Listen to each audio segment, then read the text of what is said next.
started. This is the speaking test of the International English Language Testing System taking place on Saturday the 11th of March at Beacon Centre, centre number BN367. The candidate is Sabrine Valancheri and the candidate number is 0003400. The examiner is Carol Kennedy and the examiner number is 433816. Good afternoon. What is your full name, please? My full name is Sabrine Valancheri. And what should I call you? You can call me Saba. May I see your identification, please, Saba? Yes, here it is.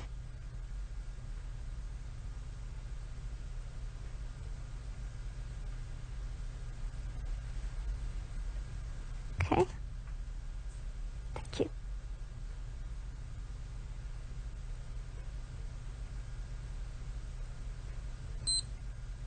Now, in this first part, I'd like to ask you some questions about yourself. Let's talk about where you live. Where do you live in your country? I live in Hyderabad, which is the capital of Andhra Pradesh, in the southeast of India. It is a very big city. About 7 million people live there. And is it an interesting place to live? Oh yes, a very interesting place to live. Hyderabad has a very long history. So there are lots of ancient forts, mosques and other monuments. There is a very beautiful lake and there are also lots of wonderful markets. And will you live in Hyderabad in the future? Yes, I think once I finish my studies here, I'll go back to Hyderabad. My husband is from Hyderabad too, so I think we'll stay there. Now let's talk about hobbies and interests. What hobbies and interests are popular in your country? People have many different pastimes in my country. I think the most popular these days are things like gardening and do-it-yourself, which is when people, well, usually men, make things for their home.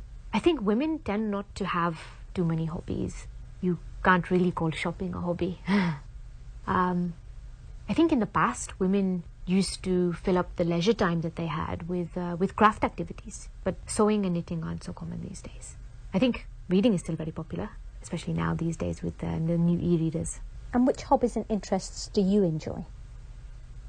Well, like a lot of people, my work takes up a lot of my time.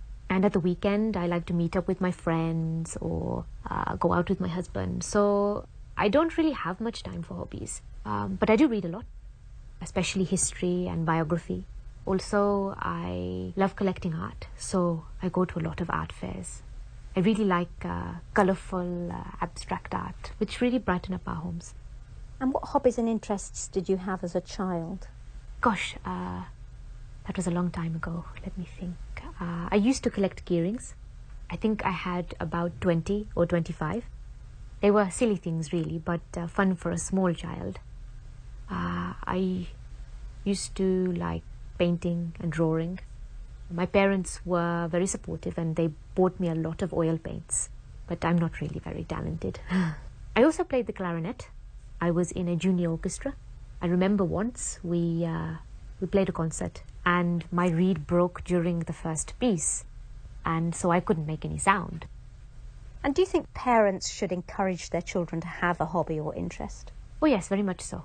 I think it is very important for children to have something other than school, television and computers. Sometimes a hobby can turn into a very successful career, but even if it doesn't, it can help the child develop as a person as they learn about new things and meet new people who share the same hobby.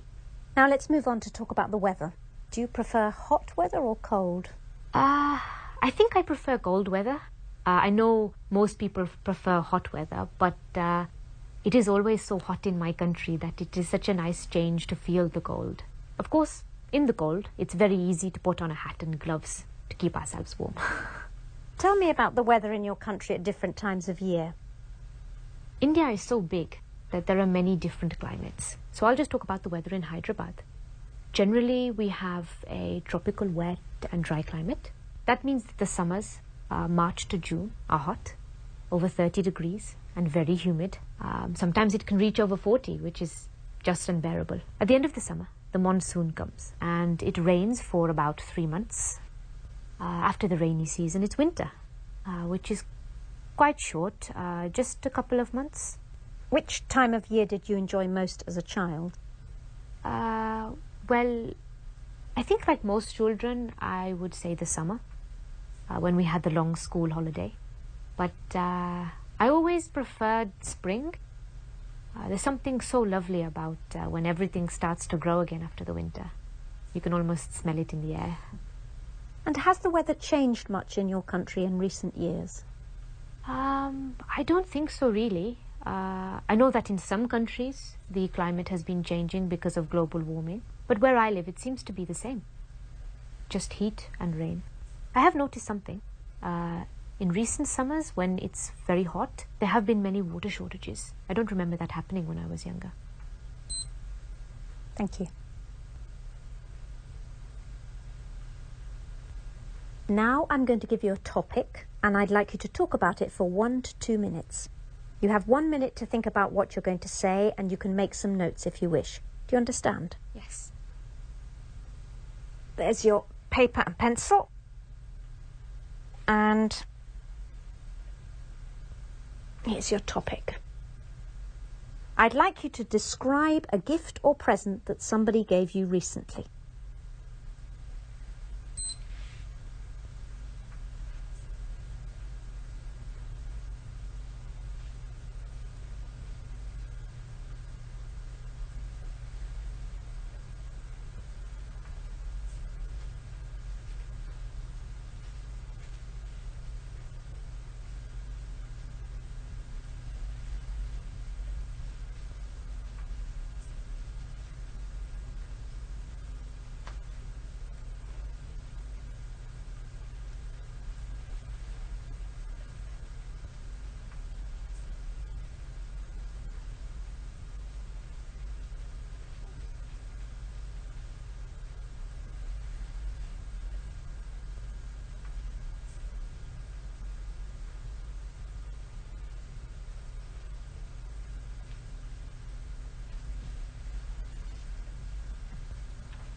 Okay.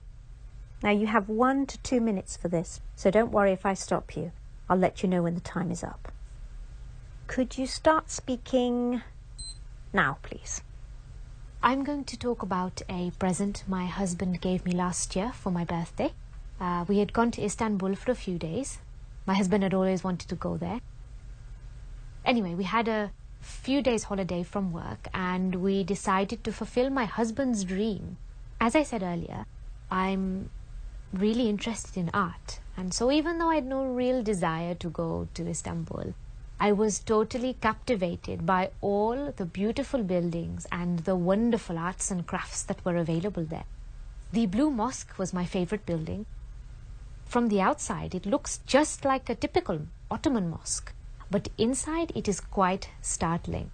The large windows with the light reflecting on the exquisite blue tiles made it just breathtaking.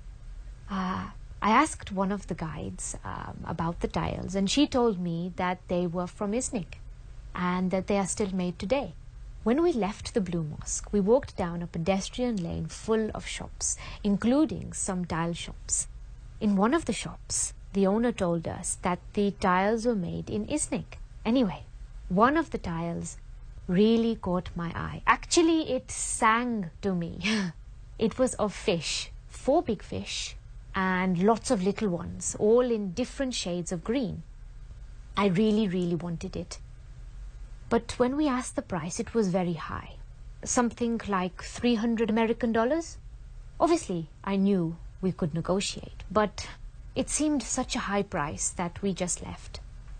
The next night, we went out for my birthday meal. Just as we were finishing the dessert, the waiter came over and handed me the most beautifully wrapped gift. I knew at once, because it was very heavy, that it was the fish tile. That's why Thank you. And does this person often buy you presents? Well, he's good at remembering my birthday and our anniversary, so he does usually buy me something nice then, but he doesn't just buy a present out of the blue. Thank you. Could I have the booklet, the pencil and the paper back, please? Thank you.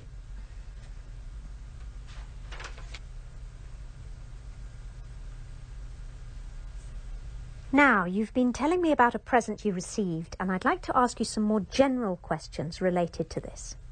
So let's talk about attitudes to gifts. Can you tell me something about how people feel when they receive a homemade gift and when they receive a shop-bought gift? Well, I think as with everything, it depends on the person and the gift. When a grandchild makes something for their grandparents, like a bookmark or a clay pot that they've made at school, then obviously their grandparents will treasure it. For adults, I think it's a bit different. If people are going to give homemade gifts, then they need to be of really good quality. Why do you say that? Well, when children make things, it's the thought that counts. But when it's adults making things, it has to look like the present is a proper present, rather than something they've made just because it's cheaper. Of course, the thought still counts, and in many ways, our time now is more important or precious than money.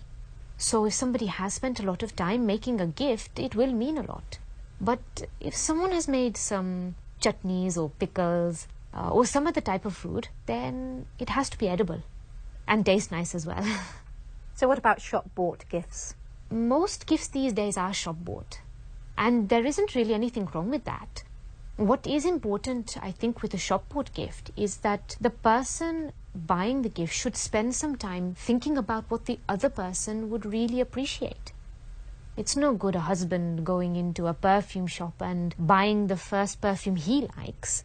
He needs to see what perfume his wife is wearing. That shows his wife that he is paying her attention.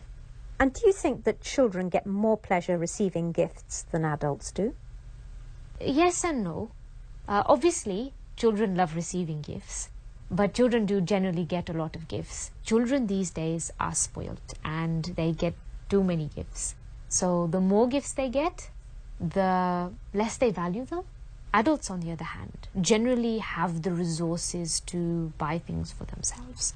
So if they really want something, they can buy it. Of course, this then makes present buying for adults much more difficult. But of course, there are things that we like that we can't really afford, or we can afford them but can't justify their expense. What sort of things are you thinking of?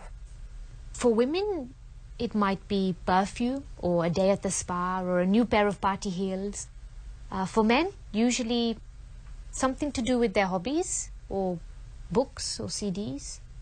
Do you think that more people get more pleasure giving or receiving gifts? This is a tricky one. Why? Well, I think most people get pleasure out of both. Of course, it depends. We may not get a lot of pleasure out of giving gifts to children who we know may not appreciate them. But if we have found the perfect gift for someone we love and we know it's going to make them happy, well, then this will really fill our hearts with joy. Similarly, if someone receives a gift of something that they don't really want, or they can sense that it has been bought out of haste, then this isn't really going to make them feel that good. But if it's something wonderful, then, well, of course, they're going to feel fantastic about it. Let's move on to talk about the commercial aspects of giving. How much do advertisements influence people when they buy gifts? In my opinion, probably not too much. I mean, most adverts are for things like cars and household products, which aren't really gifts. Although a lot of young people like to be given new phones and other gadgets. So if a parent isn't sure which model to get, then they could be influenced by advertising. And do you think that some festivals have become commercialized as a result of the emphasis on buying gifts? Oh, yes, definitely. Yes. In fact, I think it's much worse than that. It's not just the old festivals becoming commercialized, but so-called new ones being created just for the sake of present giving. Can you tell me more about that? Yes, things like Valentine's Day and Mother's Day, these aren't Indian traditions, but suddenly we find we have to buy a present for our spouse on Valentine's Day. And while it is nice to recognize how important our mothers are, surely it should be something we do every day, not just once a year when we buy her some chocolates. Thank you very much, Saba. That is the end of the speaking test.